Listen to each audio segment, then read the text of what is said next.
So now that I've finished putting my bike together, I've started working on putting my outfit together. Well, actually I've more than started putting my outfit together. I've put my outfit together. And remember, at Eroica, you are supposedly not allowed to wear any lycra. So I had to do a little bit of research and see where you could find the type of vintage clothes that would not be made of lycra, and this is what I found. So first is my cycling hat, my Equipe Peugeot Michelin BP cycling hat. There you go.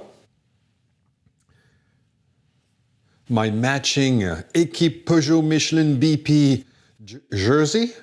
Now this jersey is made of 100% pure merino wool. It really is beautiful.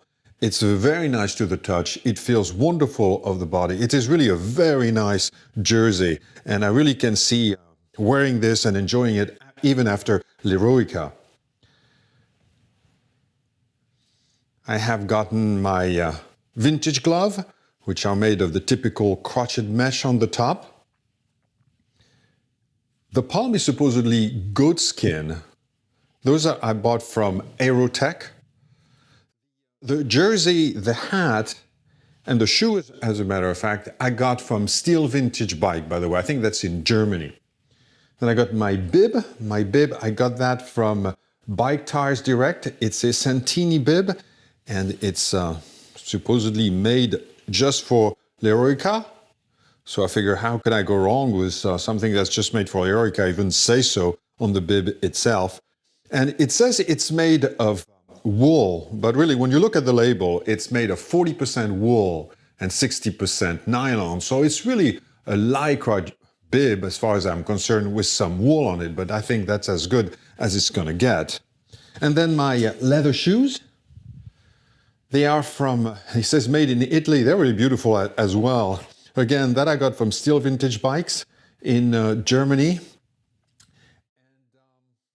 It's really the only thing left is really the helmet, and I'm not going to buy a vintage helmet for three reasons. Why? Personally, I think they look pretty ugly. Two, I don't think they offer much protection. And three, I don't think I would ever wear it after Eroica. So I'm just going to wear my regular jersey. I will wear my cycling hat underneath. I like actually to wear a cycling hat under my helmet, but I'm just going to wear my regular helmet for Eroica, and hopefully that will be good enough. You know, the weather is supposed to be nice in May, so hopefully I've bought the right stuff, and I think I'm ready for May 29.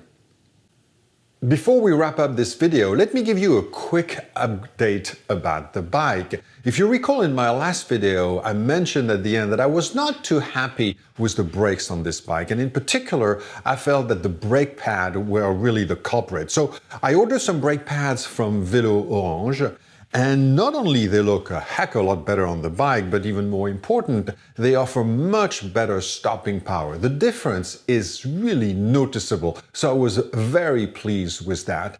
The last thing I will mention is when I came back from my ride, my 40-mile ride last week, I then checked all the nuts and bolts, and I was quite surprised, and it was even, I would say, a little scary to find out that the bolts on each side of the crank were quite loose actually. So make sure whenever you restore a bike, after you take that bike for a long ride, make sure you always check every nuts and bolts on the bike. Good seeing you again, so long, and see you next week.